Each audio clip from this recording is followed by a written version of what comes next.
we are culture lovers, so if you guys are gonna move to the front lines, we can have a conversation because I think we're gonna be in family here. So the people at the back, if you wanna move to the front. I had a shower this morning, so it's not problem coming closer.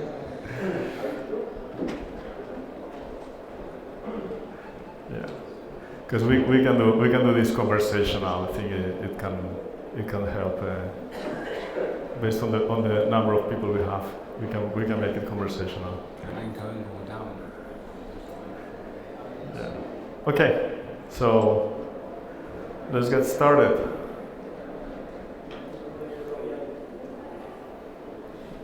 Okay, how many of you are agents of change agents? Any of you? Okay, the most of the people. What do you change? Okay. We can change we a lot of things. things. Change the world. We can do it. We can do it. We can change in different ways. We can change the practices. We can change principles. We can change the whole culture, everything. Okay. So. I have to play. Yes, I have to send the signal. Okay, so we want to share with you some experiences we have, and it's different of the type of agent of change you are. Okay, it's completely cross. It should work in any change you want to do. But before we get started talking about culture, disclaimer. Because we know that when we talk about culture and we talk about the globalization and how we're injecting Agile into different cultures, some tensions may arise in the conversation based on our experience. So let's get into the disclaimer. Yeah, sure. So you know, when we speak about culture, everything is related sometimes with religion and politics. Of course, today is not the day to speak about religion or politics. Okay, so forgive it. Okay. But. Do you guys recall I would call it a scandal in Canada with Trudeau and his black painting picture? Anyone was aware of that? Right, so there is a lot of sensitivity when we talk about culture, and we love to think about culture from the perspective of a generalization rather than prejudice. So I love this campaign that was triggered in the US and in Canada, where they basically were saying, we are not costumes, we are cultures. You cannot reduce my culture to a single costume because we are bigger and more richer than that. So our mindset on this conversation is going to be with that perspective. We may need to use some generalizations as we talk about different cultures across the world, but it's important for us to keep that mindset. It's generalizations, it's just probability. We know that when we talk about stereotyping, we get into a binary conversation. These countries like this, these other countries like that, we don't want to get into that. So.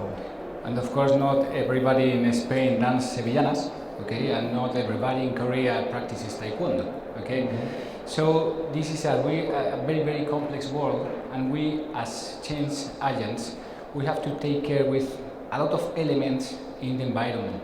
Okay, so it is really, really complex. But something you can do is to take the siesta if you want. Because you know in Spain the siesta is something that if you want to take the siesta, as long as you don't snore, and you're open to do that. Okay, so this is important because as agents of change, we sometimes get into different countries and different cultures, and we think that we are just observers that are going to be an agent of change, but we are not. Right, like in physics. Just because you're observing something, you're changing the environment. And how you influence that environment is important. So don't think about us as just observers, we are just influencers just because we are agents of change. And this is also important what we are sharing today. Okay, so my name is Gabriel, Martín, I work for Accenture. I've been working on the internal Accenture. I've been leading the Agile transformation for the global organization for 10 years.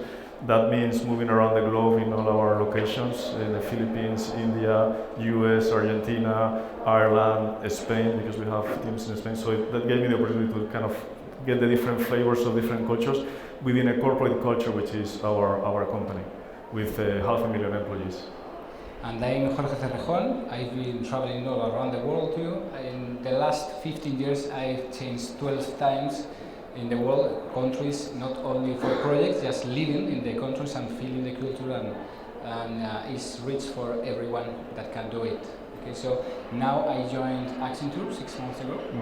Okay, it's not too much time, because I guess we can do huge transformations, including global transformations of companies. So it's one challenge for me. Whatever we say here, he joined 6 months ago. We keep on kind of debating about our perception of different cultures, because it's so subjective that he has experience on the same countries I was, like India, that we have a different perception about what that culture means and what those are the identities are. So it is so deeply subjective, everything we're going to talk here, and we just see that every day when we talk about how we move forward. Well, the United Nations will show you this map, trying to show you the regional cultures you can find. Okay, so it's very standard. In CIA, there are a lot of studies speaking about the different cultures and showing you tricks to understand the culture when you are going to go to that places. Okay, but when we want to change something and we move to a different culture, different from our basic culture, it's hard to do, right? But it's even harder when you see a lot of people changing across lines. At this time, you can find a multicultural place where you want to perform the change. So it becomes harder for us when we want to change the multicultural environment. Okay? Yeah, and if you take a look to this map, it may sound pretty obvious when you see all these different areas, and you can see there are connections with religion and other dimensions, but in reality, when you get into companies and start becoming an agent of change into Agile, this is more blurry. There is not such clarity on what are the behaviors and the culture, because the globalization and the local cultures are kind of mixed up. And as an agent of change, when you get into a branch of a specific company, it's going to be harder to grasp what is the culture behind the corporate habits and routines. So this kind of underlying culture, it may be really hard to grasp. It may be similar what you see on one country and another, but behind the scenes, there is this foundational culture that is making an important part of the change. So we need to be aware of those foundations. So I think if we go back 10 years ago, there were a lot of books about cultural exchange, and when you get into a country and you want to do business, just learn that in Spain they take the siesta and they love this and they love that, and you can go across the world with all these facts and numbers. I think things have changed lately. In the last years, as we are incorporating the company's inclusion and diversity and different approaches to build diverse organizations, there is this shift from just facts into getting anthropology and psychology into the conversation. So the cross-cultural psychology is a branch that keeps growing, and basically it's helping us to understand from the personal perspective, from the emotional perspective, how different cultures are different, and they are sometimes clashing, but it doesn't get into descriptions, it gets into behaviors. And there are multiple books. Yeah, of course, you don't need to read all of them, okay, just only one. And the different approach, not only the books, are the frameworks. You can find tons of frameworks everywhere. Some of them are very related to specific industries. Some of them are maybe more horizontal. Okay, everybody tries to find the magic framework that lets you understand the cultural elements to try to take action. This is one of the ones developed by Agile world. Okay, you can find a lot of them. We selected this one because it's very comprehensive. Okay, it has a lot of things. It's with all the dimensions, all the techniques, all the structures, all the behaviors, everything. So, well, we like it. But when we try to apply it, we may fail. Okay. So may. So who love frameworks and love this kind of PowerPoint? Let's go by the book. Yes. Who kind of use these kind of models to get Agile into different cultures? Raise your hands. Yeah, it's okay if you do it. You try, right? So yeah, we love frameworks, we love facts, we love models. But sometimes just talking about these models and applying them by the book, it may not work. But why it may not work? Yeah? Why are they not working? You have any answer of that? But you have suffered? Any of you? Have you tried to apply any framework and failed? When you think about it, for us, one of the points we always get is this one. Okay, we used to take the book or take the framework and go to the company we want to change and say, well, we bring Agile to you. Okay, this is the book, this always works, and we try to pull it, okay, using the brute force. Okay. Does this sound familiar? This is we are bringing democracy. Agile is the new way of, we are going to bring freedom to the organizations. We're going to break the silos. And happiness. Happiness. They're going to start thinking about you as an employee, your experience. You're going to be successful in your career. Does it sound familiar? So we have to take time to think about this and the way we approach the changes. Okay? So when you think about this approach, do you guys have experiences on how long these messages kind of survive in the company? 1 month, 2 months, 3 months, a year? Yeah. They end up like fading away in multiples. Not everywhere, but sometimes they fade away. Any company maybe has made the question, I cannot take the blue pill to become the next Monday the new culture? Have you suffered this problem? Any of you? I guess most of you, right? Okay. So well. Okay, so let's get into the foundation of what we're going to talk, and just we want to connect with our experiences, so hopefully we can get some conversations on how we're implementing Agile in different locations and cultures. But let's get into some definitions. This is going to be kind of the strict definitions phase of the presentation. Let's start talking about what is culture. Okay, I don't mind the dictionary you are going to use. Okay, every dictionary will have its own definition of culture. In this case, we're going to use the Spanish one. Okay, the Real Academia de la Lengua Española. Okay, so that's not like you pronounce it in a very English way. Yes. Real Academia de la Lengua Española. I can do it. Okay, so to be very precise, please let me read it. Okay, the set of manifestations in which the traditional life of a people is expressed. Okay, it's a good definition, but it's very small. Okay, so we have an alternative one that is principle through which a group of individuals express their behavioral norms, and we can connect with a lot of things we try to do when changing with the curves. Okay, when we try to create new norms and new behaviors in the teams and in the companies, right? Mm-hmm. Now there are yet more definitions. So there are 3 more. Just hold on there.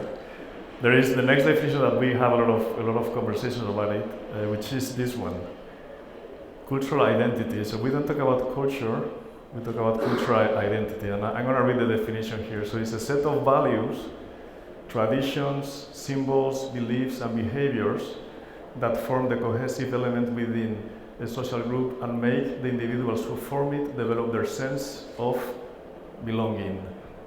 Does it sound familiar to you? How does this sound to you? All of this mix? I mean, we're in CAS, in CAS. How does this sound? Any connection with things we do here? Okay, there are more definitions. Let's get into them. Very fast. Okay. Yes. This is only a tool when we try to make the changes. Okay, we can try to make a subculture into a company. Okay, create a group that works in the culture of the company. Okay, but it starts working in a different way. Okay, it can match with the company, but it expresses different and very specific behavior, norms, and all of the things. Okay, so maybe a subculture that maybe can grow up. And then there is a different approach. If we think that Agile is a culture, then you may take the aggressive path. So let's do fail early, fail, maybe safe, maybe not safe. But let's just push the Agile culture in the organization culture. There is this concept of countercultures. Sometimes if you think about the society, some countercultures that are really clashing with the mainstream culture are helping the culture to change and evolve. And we've seen this in so many different examples in history. You may want to take this approach of let's do a counterculture, let's try to push the limits, let's kind of change the organization fast. Because if I understand where are the tensions as I push with the Agile change, I'm going to fail early, and maybe it's a condition that can help you to succeed. So you can take this approach too if you think Agile is a culture. But, and that was kind of where we were, is Agile a culture What is a cultural identity? Who thinks Agile is a culture? Raise your hands. Have you ever used Agile? So you saw our informal. Yeah. So you grasped It's very we were common. somewhere else. Agile mindset, Agile culture is very common in our language, right?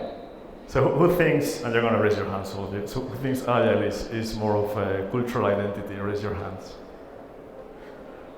Everyone else is taking a siesta, I guess.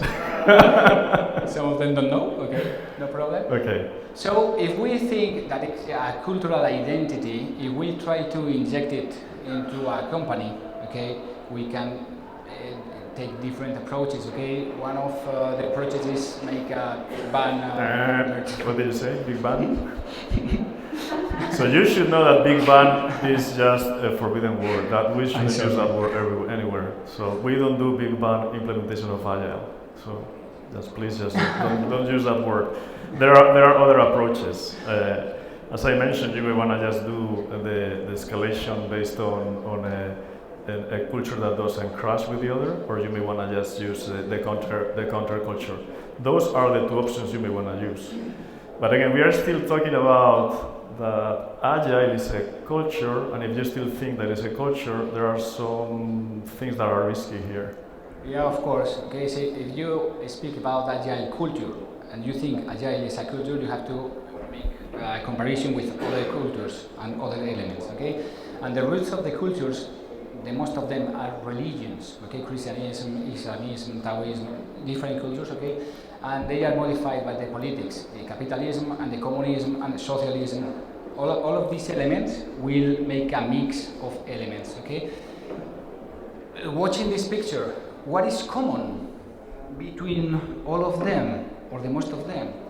What is common? That is a tough question for a siesta time. There is something that is common on all the words all the symbols that reflect words that we share. Involve multiple people. Affect people, yes. Yes. What else? Belief. Mm-hmm. What else? They don't accept the others. Yes. Yeah. It is one of the What things else? that happens. There is yet another one, which is all of them end up in IMS-ism. Agilism. So be careful with agilism. Okay, be careful with that, okay? Agilism Be is careful. is part of the family. Because you said perfectly, okay, if you are working with an ism, you will have followers and haters. Okay, so we try to change the things. Try to avoid the haters, please. Mm-hmm. Okay? And we keep on this philosophical discussion because when you get into the specific culture, you start seeing where all these are happening. When you just bring Agile from a cultural perspective as a cultural transformation, then you may get into these situations. And sometimes we may think it is more of a generational thing. So younger generations may feel more confident and feel better in this Agile environment. But sometimes it's just the way we think about Agile as a culture. Now we also talk about, maybe a culture may be connected with our traditions and we are breaking those traditions, but it could be Agile agnostic. It could be something that it is turning into a global agnosticism that we can just go everywhere and implement with our values, our principles. We talk a lot about this over here. So what do you think? Do you think that Agile is a global culture that can bring agnosticism to the companies and just make every company happy and all the promises that we have there? If you are going to be right, please say no. Okay, you're right now. No, it's impossible. You have to attend to everything in the cultures, okay, and make the mix. Okay. So it's not this one either. It's not this one, at least from our perspective, connected with our experiences. But yet, culture is important as we are implementing Agile. And there are different frameworks. We love this framework, which is the cultural web, because it's really one step that you need to take before you get into a country, which is to start understanding the different dimensions that are important as samples of where you're going to get to. It's going to be stereotyped. You're going to get a lot of information that is misleading, but at least the different areas you may want to take a look into are important. Stories, for example. Cultures are built by stories. The storytelling defines a lot of the culture. You want to understand what are those stories behind the scenes. Who is in control, but who has the power in the cultural and the society, but also in the organization, because that is going to be important. What are the rituals that build that culture? So before getting into that culture, trying to shape and understand what are the facts, even if they are going to be misleading, it is important as an exercise. And we love this framework. Yeah, and the way we try to make the changes, it's trying to make a pre-work before going to any other place. Okay, try to understand all those dimensions and prepare ourselves to the place we're going to visit. Okay, because we are part of the fails sometimes. Okay, because we bring our culture with us, and we go to a different place, and if we don't prepare, you can have problems. For instance, when I went to India, I started saying hello to everybody and shaking the hand with the boys, and when I tried to give a kiss to one of the girls, he made a Spiderman on the wall. Okay, you can't kiss me. Okay, so I was not prepared. So we are going to show you one framework we are using to make this pre-work before going to any other different culture from ours. Mm-hmm. Okay.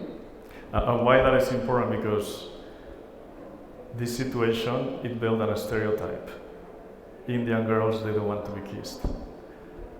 Or Indian men, they don't want to. So the risk of getting into a stereotyping is so big that we need a framework that can help us take away those stereotypes and start thinking deeper into what are those cultures and how the identity that is forming those cultures can be shifted into Agile. So there are, again, as I said, there are multiple frameworks. The one that we use that we love, it comes from Love Smart. Who knows Love Smart as a tool to? You can take a look into there's a web in which they explain the model, but it's the one that I believe is relatively simple, but it can help us to get deeper into understanding the culture. So we're going to walk through the framework, and let's have a conversation about this cultural identity and Agile identity and how they can play in different cultures. So the first dimension, there are five. The first dimension, cultures that are more focused on egalitarianism and cultures that are more focused on status. I think that the icons can tell you what is this about. So there are cultures in which everyone feels part of a group. They feel confident to talk and raise their hand when there is a question. They feel confident about talking to their supervisors, asking questions, and they don't put in doubt their professionalism. And there are other cultures in which people change behaviors based on the type of organizational hierarchy that they are living in. That is on the society and on the organizations. So if we think about Agile principles and practices, raise your hands, the ones that believe that Agile is closer to the egalitarianism. Raise your hands. It was an easy one. This one is relatively easy. Who thinks is close to status? Anyone? Mm-hmm. When we think about Agile, it's like, yeah, let's break the silos. We're gonna be equal. They're gonna be like bringing all these different ways to organize. What is the organizational hierarchy? They're gonna break down. We are gonna remove the frozen middle, where all these middle management are just creating waste. That is the promise of Agile. But sometimes when you are working in a culture that is hierarchical, you may get leadership support. But in reality, you don't get it. You don't get it in reality. So there are different tips from experiences when I was working in countries where egalitarianism was high, and typically on Eastern countries, Mediterranean countries, there is a lot of there is a lot of status. But you need to do is to trick some of the practices, so they feel they are part of the story. One example. In one of the regions, we started a program, the Agile implementation, focusing on the Scrum of Scrums. we just identify a scrum of scrums. Who were they? They were not the ones at the top, they were the middle management. So there were no agile cells, there were no anything happening behind the scenes yet. It was just who want to be the scrum of scrums. So they start connecting that the scrum of scrum, there is a sort of hierarchical structure there that play really well with their culture. And what we did is for several months we start educating them on the agile practices and culture. So then we start growing down the different cells, knowing that the sponsorship, it was real, because we had already people that they felt they were in a higher position that were helping to implement Agile. Probably if you go with the traditional way of let's create a cell and we have the sponsorships that are there, when you start growing and you start scaling, you start seeing that no one is showing up in the review sessions. Leadership is just waiting for, and so those dynamics can be tricky when you understand that the culture is you're in a culture that is more based on status.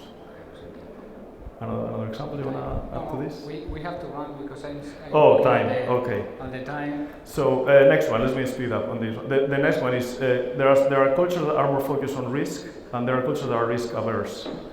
I think this one is pretty straightforward. There is a caveat here. So cultures that are embracing risk, they want to go fast, they want to check, they want to see, they want to fail early, they want to fail fast, they want to see if things are working. Cultures that are adverse to risk, they want to prepare everything up front. They want to make sure that whatever they do is going to work, because if it fails, maybe they lose their professional credit. Now, in Agile, who thinks Agile is closer to risk? Raise your hand. Okay. Who thinks Agile is closer to certainty?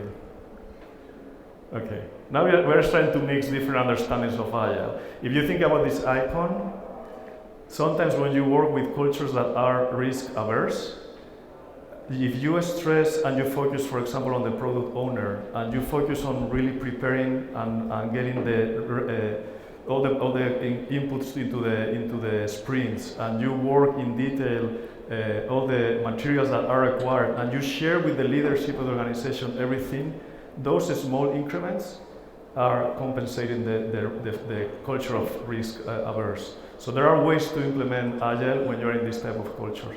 If you're in a culture that is embracing risk, you may don't need to do that, and it may start flowing, but typically it works pretty well when you are in cultures that are risk averse to focus on the product owner role. You want to add something into this one? Or should we speed up? No, because I want to get the framework on screen. Okay, so let's quickly go to the next one. Direct, indirect. Direct, you feel empowered to share with your team what you think about it. You just go to the point, just make the message, just give the message. Indirect cultures, they just go in circles. If you wanna state something, you focus on being politically correct, and sometimes that message is lost because you are being polite. You don't want to break the harmony of the structure. Now, in Agile, how do you think Agile is more focused on direct? Raise your hand. Okay. Indirect? Raise your hands. Okay. Everyone is thinking is direct. So what do you do when you're implementing Agile in a culture that is indirect? That is a tricky one. It's fine. Yeah. So we have, and this typically happens in cultures that are Mediterranean, typically, because if you think about retros, there are a lot of game in there. So it may start like this honest place where we are sharing stuff, but then when you run retros like for a year, things start changing. So there are tools. In Asia, for example, just sharing an honest feedback to a person directly, it really creates a lot of negative environments and emotional tension. And again, we are just bringing an average sense of what is that culture, because obviously there is people that is direct. So there are opportunities, I think in the retros, which are really the place where you have to be direct. So we have a share of meaning of where we're going. You can really incorporate design thinking techniques. You can bring techniques of voting, the anonymous voting, and then mixing it up, so no one understands who is bringing the feedback, and you shift from personal feedback to a specific person to general. The team needs to do this, the team needs to do that. So you bring a conversation that is embracing the team rather than letting them speak directly. Okay, next one. Oh, we need help. Back. Please. No, it's okay. Independent, interdependent. Did you take a look to the independent? In a culture that is independent, you feel empowered as a person to take your risk, to move forward. You want to drive your career. You want to expose yourself. You want to be noticed when you are in a group. If you are interdependent, you feel that are part of a community.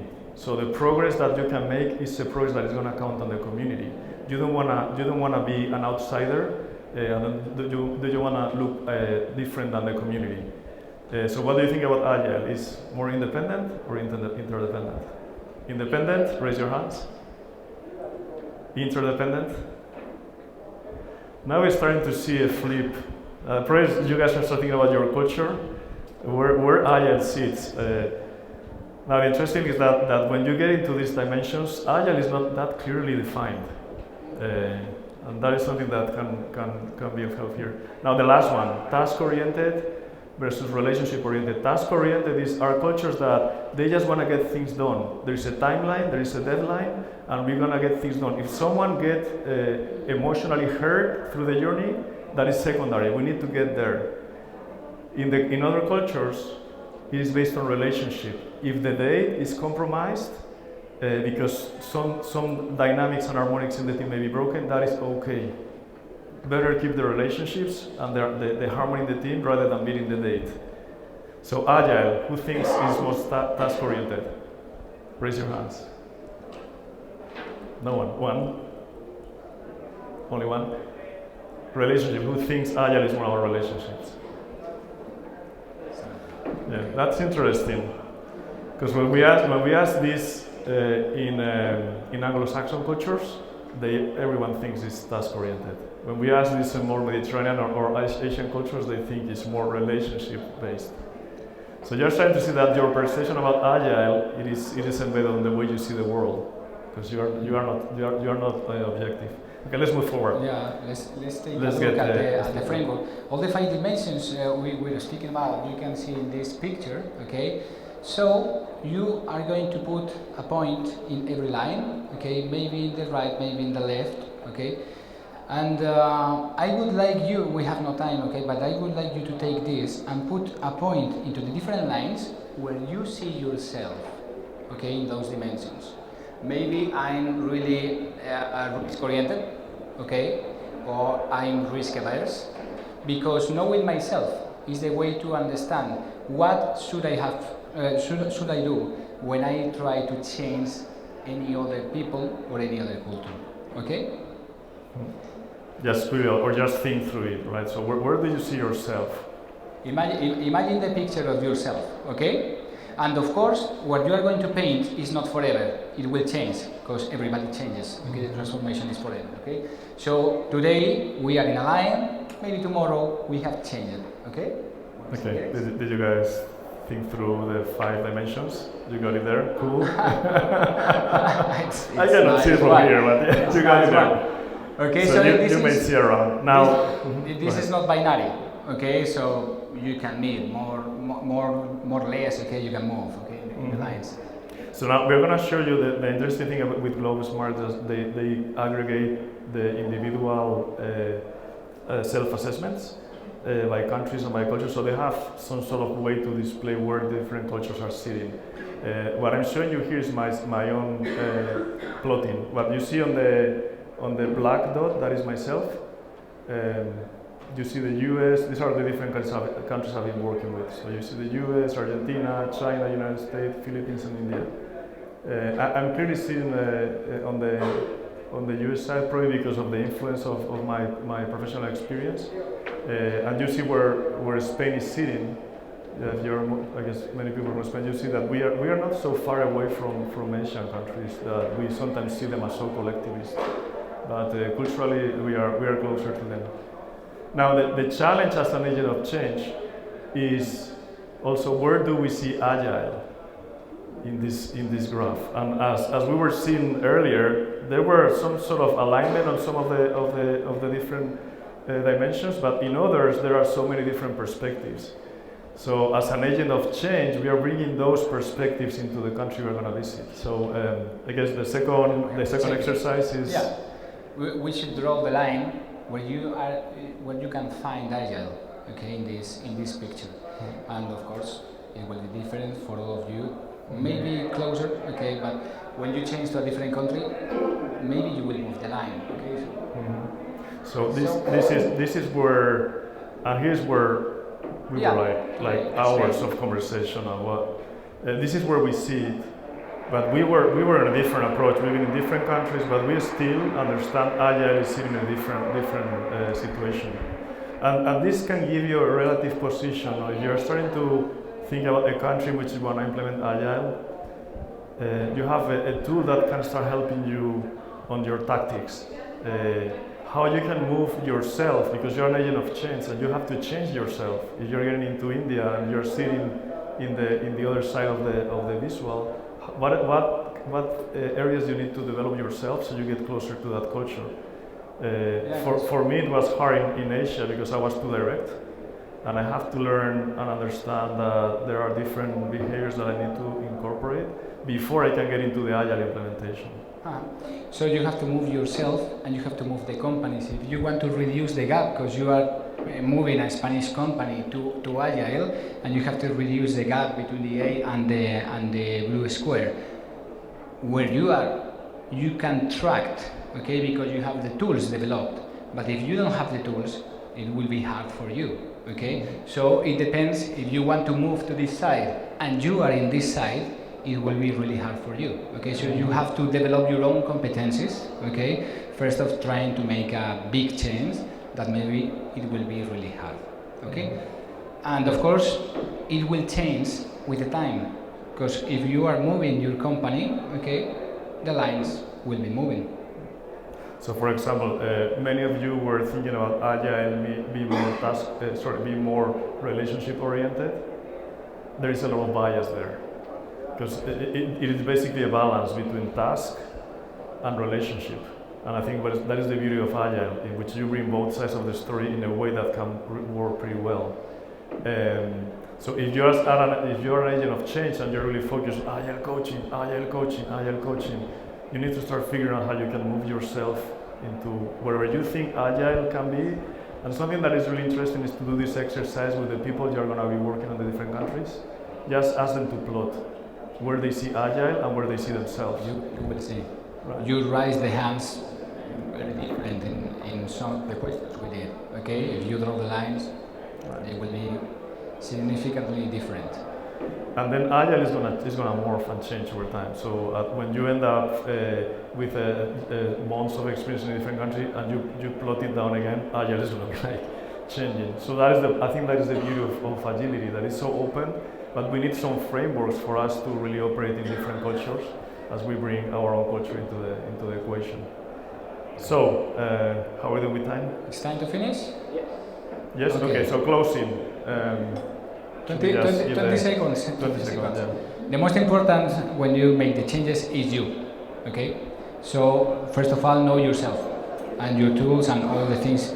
You have who you are from the point of view of your own culture, bringing for your starting place, okay? I'm Spaniard, okay, but my personal culture has been changed due to all the trips I've done all around the world, okay? But you have to know yourself. And Agile, we believe, and it's not a culture, it's a cultural identity.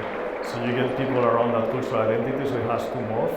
And I think that the big learning from us is what is you can read here. When you get into a country, the challenge is understand that cultural identity, because it's really hidden, and it's hidden by the people that is part of that culture. And making that exercise of getting deeper is the most challenging part of the story. Yeah. So, okay. I know we have time for questions. That is all we have for now. Sorry for that. Questions?